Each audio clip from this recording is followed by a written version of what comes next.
Guys, आज की इस वीडियो में हम बात करने वाले हैं पीएनबी जनधन अकाउंट यानी कि बीएसबीडी अकाउंट के बारे में बात करने वाले हैं कि एक जनधन अकाउंट ओपन करवाने के लिए कस्टमर की क्या एलिजिबिलिटी होनी चाहिए और एक जनधन अकाउंट ओपन करवाने के बाद कस्टमर को क्या क्या सुविधाएं मिलती है।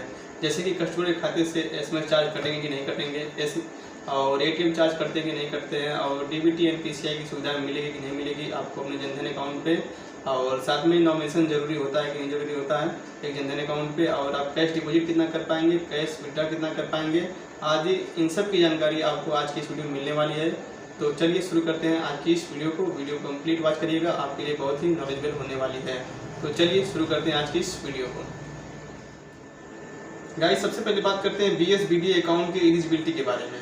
तो आप बीएसबीडी स्कीम के अंतर्गत आप एक इंडिविजुअल खाता यानी कि सिंगल पर्सन का खाता खोल सकते हैं, ज्वाइंट खाता भी खोल सकते हैं, और एक माइनर खाता यानी कि जिन बच्चे की उम्र 10 साल या फिर 10 साल से अधिक है और 18 साल से कम है तो वो माइनर की कैटेगरी में आएंगे, आप उनका भी खाता खोल सकते हैं लीगल गार्जियनशिप के अंतर्गत, यानी कि घर का कोई खाता हो यानी उनके पापा या मम्मी खाता होगा तो उसके थ्रू आप बच्चे का भी खाता खोल पाएंगे। ठीक है, और आप एक दृष्टि बाधित व्यक्ति यानी कि विजुअल इम्पायर्ड जो आँख से नहीं देख पाते हैं उनका भी खाता आप खोल पाएंगे, और इलिटरेट पर्सन यानी जो व्यक्ति अनपढ़ पढ़ लिख नहीं पाता है आप इस स्कीम के अंतर्गत आप एक अनपढ़ व्यक्ति का भी खाता खोल पाएंगे।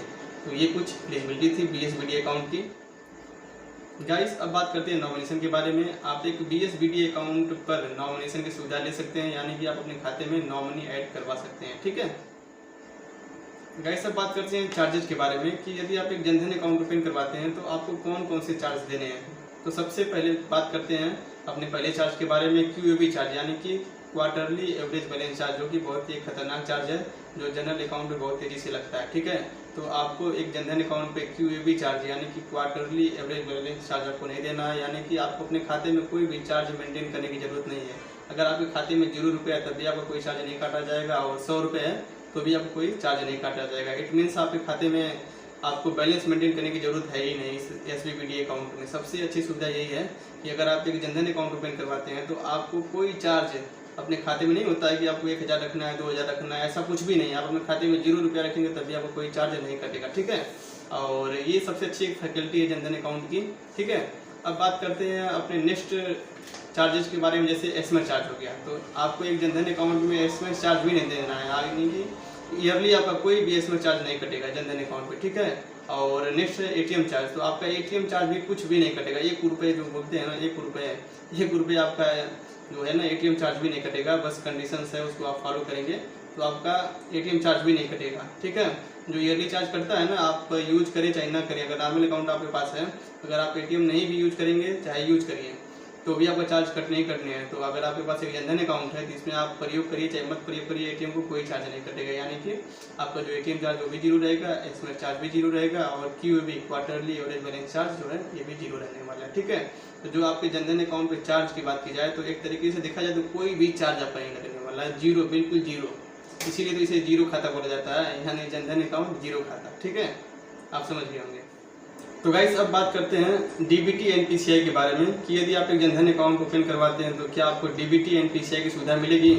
तो जी हाँ, आपकी जानकारी के लिए बता दें कि यदि आप एक बीएसबीडी अकाउंट ओपन करवाते हैं यानी कि जनधन अकाउंट ओपन करवाते हैं तो आपको डीबीटी एंड पीसीआई की भरपूर सुविधा मिलेगी, उसमें कोई शक संदेह नहीं है। आप इस अकाउंट को पेंशन में लगा सकते हैं, पीएम किसान में लगा सकते हैं, मनरेगा का पैसा मंगा सकते हैं, आवास का पैसा मंगा सकते हैं, छात्रवृत्ति में लगा सकते हैं। हर जगह जहां आपको किसी भी सरकारी स्कीम में लगाना हो आप वहां पे इस खाते को लगा सकते हैं, और आपका पैसा बिना कहीं रुके ऑटोमेटिक आपके खाते में आ जाएगा, उसमें कहीं कोई दिक्कत नहीं है। ठीक है, तो आपको इस अकाउंट पे डीबीटी एंड पीसीआई की पूरी सुविधा मिलने वाली है। ठीक है, जैसे आप खाता खुलवाते हैं तो कुछ टाइम बाद आधे 1 घंटे या 2 घंटे मान के चलिए, तुरंत जैसे खाता एक्टिवेट होता है आपका डीबीटी एंड पीसीआई की सुविधा उस पर चालू हो जाती है। ठीक है, उसको अलग से कुछ भी करवाने की जरूरत नहीं होती है।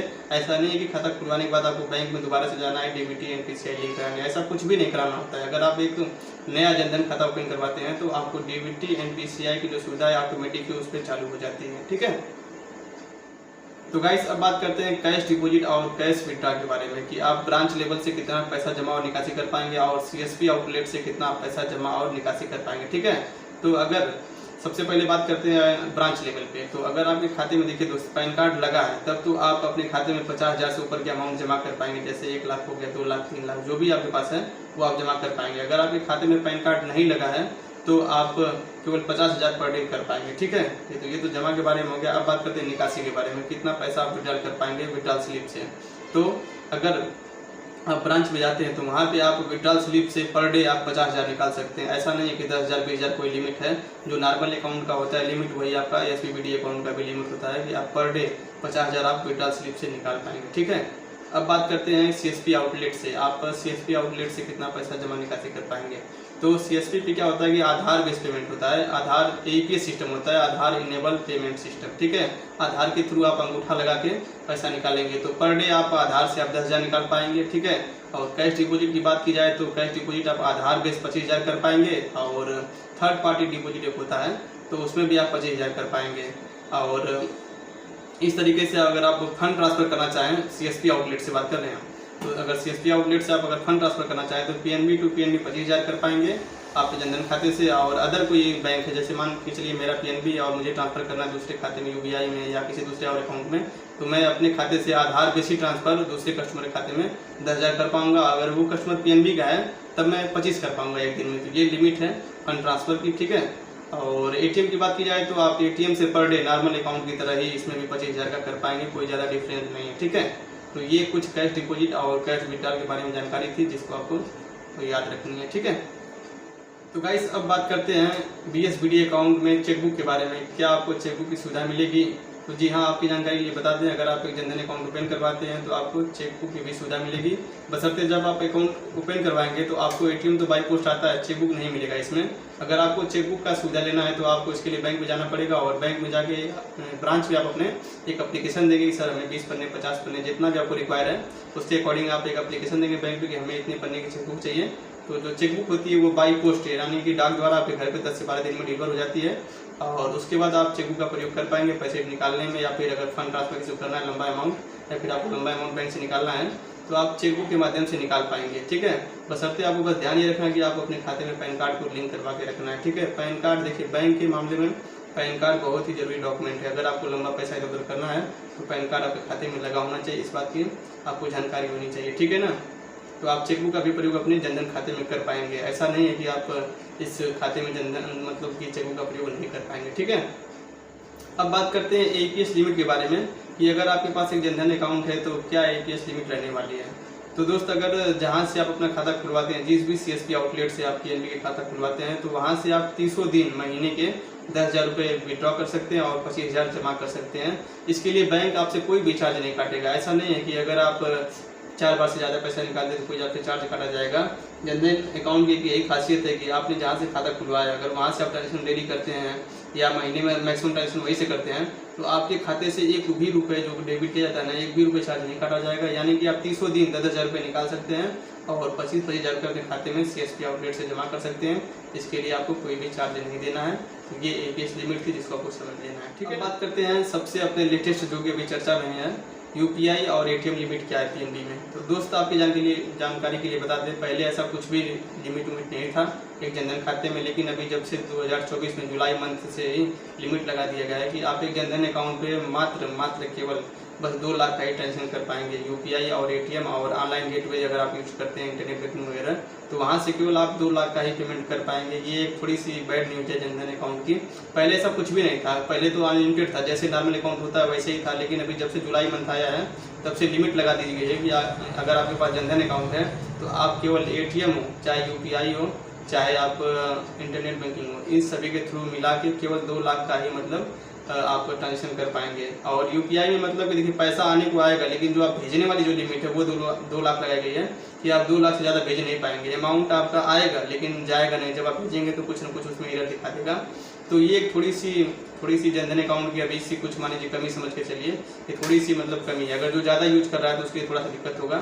तो ये जुलाई मंथ से, ऐसा पहले नहीं था, पहले अनलिमिटेड ही था जैसे नॉर्मल अकाउंट था, सेम वैसे ही था। लेकिन जब से जुलाई मंथ आ गया तब से इन्होंने कुछ नया गाइडलाइन लाके उसमें 2 लाख का ऐड कर दिया है कि आप एक जनधन अकाउंट में 1 फाइनेंशियल ईयर में, यानी कि एक फाइनेंशियल वित्तीय वर्ष में आप केवल 2 लाख का ही ट्रांजेक्शन कर पाएंगे। ठीक है, तो ये थोड़ी सी एक इसकी कमजोरी है इस समय वर्तमान सिनेरियो के हिसाब से। ठीक है, तो एंड फाइनल हमारा आपको यही सुझाव है कि यदि आपका देखिए UPI ट्रांजेक्शन या फिर ATM ट्रांजेक्शन या फिर इंटरनेट बैंकिंग टोटल मिला के अगर आपका एक साल में 2 लाख से ऊपर रहने वाला है तो आप नॉर्मल अकाउंट खुलवाइए। और अगर आपका जो यूपीआई पेमेंट या एटीएम विड्रॉल 2 लाख से कम रहने वाला है, 1 साल की बात कर रहे हैं, क्योंकि हर साल आपको 2 लाख की लिमिट दी जाएगी अभी के वर्तमान सिनेरियो के हिसाब से, तो 2-2 लाख की आपकी लिमिट मिलेगी। अगर आपका इतना जैसे यूपीआई पेमेंट और ये सब मिला के 2 लाख से कम रहने वाला है तो आप जनधन अकाउंट की तरफ जा सकते हैं। और अगर आपका जो यूपीआई पेमेंट हो गया, एटीएम पेमेंट हो गया और इंटरनेट बैंकिंग मिलाकर टोटल जो आपका ट्रांजेक्शन है 2 लाख से ऊपर रहने वाला है तो आप नॉर्मल अकाउंट की तरफ जा सकते हैं, ठीक है। लेकिन इसमें देखिए बस ये जो 2 लाख का जो लिमिट दिया गया है ना, ये आपका ऑनलाइन गेटवे के माध्यम से जितना भी आप पेमेंट करें उसके लिए है। आप जो आपका आधार पेमेंट सिस्टम है बैंक से वो होता रहेगा, वो नहीं काउंट हुआ 2 लाख में, समझ रहे बात को ना। बस 2 लाख में आपका एटीएम वाला आएगा, यूपीआई आएगा और नेट बैंकिंग वाला आएगा, यही आएगा। बाकी जो बैंक से आप अकाउंट निकालेंगे चाहे आधार से निकालेंगे वो वाला जो अमाउंट है वो 2 लाख में काउंट नहीं होगा, इस बात को ध्यान रखिएगा। तो ये 2 लाख जो दिया गया है छोटे अमाउंट में यानी कि जनधन खाते में, तो बस ये ऑनलाइन पेमेंट का दिया गया है कि आप 2 लाख का पेमेंट कर पाएंगे, ठीक है, एक फाइनेंशियल ईयर में।